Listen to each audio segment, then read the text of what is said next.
Today we are working with one of the air defense units in the Bakhmut area. The shelling never stops, and sometimes our positions get hit as well.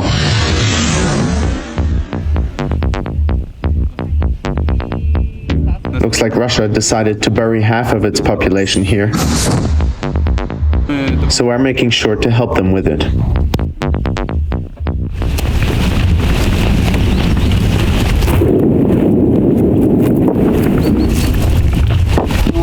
Це приходить від орків по нашому передку. В основному стоїть від передка в основному 8 кілометрів плюс. Ось наша машина. Let's just say it's quite old. It needs to be replaced so it can rest in peace, or at least be deployed in the back line and work stationary. But for now, this is what we have, and we try to make the best out of it.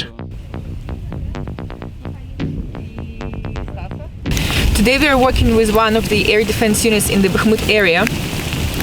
At the moment, the general situation in the Ukrainian front line is quite tough. Russians are advancing on pretty much every single direction, and the most damage is done by the drones and UAVs. And we wanted to know how do Ukrainian armed forces are dealing with it. First, we use binoculars to locate the target. In front of us are Ukrainian infantry positions. When they see a target, they shoot at it with AKs so we can trace it. Using binoculars, we see the direction in which the target is moving. And if it's within our radar's range, we drive the machine to the best suitable position, capture the target with our devices, fire and destroy the enemy object. The Russians developed a system of 4 to find and destroy a target. First, they launched the Orlan, the most long-range and high-altitude reconnaissance UAV in their arsenal. They use it as an aerial antenna to send signals to other drones like Zalas-421, which identifies potential targets. The coordinates are then passed onto a supercam, which pinpoints the exact target. Finally, Lancet loitering drones are sent in to attack. Initially, this machine had a different purpose. It was made to knock out helicopters. But when the missile is fired at a UAV, as it approaches the target, it expects the object to increase in size, but it doesn't. So the tracking system starts lagging and gives out the wrong distance to the chip, which stops the missile from capturing the target. The Strela-10 is equipped with a 9M37 missile, which costs around $60,000. Given the shortage of such missiles and also the low production cost of kamikaze drones, Ukrainian soldiers are saving them for bigger and more valuable targets.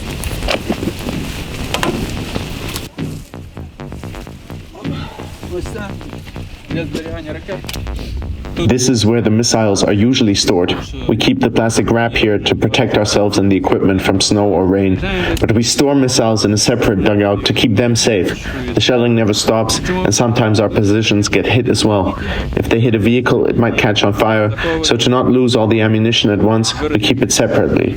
At the moment, we're short of missiles, while the enemy is constantly producing more UAVs and fighter jets, so we have to use our missiles wisely, making sure each one will find its target. Usually, winter marks a pause in any military advance operations, but in Ukraine there are no such breaks. And right now, Ukraine needs support now more than ever to be able to withstand the brutal Russian advances.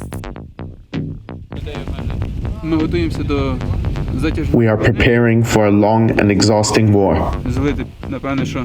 Looks like Russia decided to bury half of its population here, to fertilize our soil, as I like to say.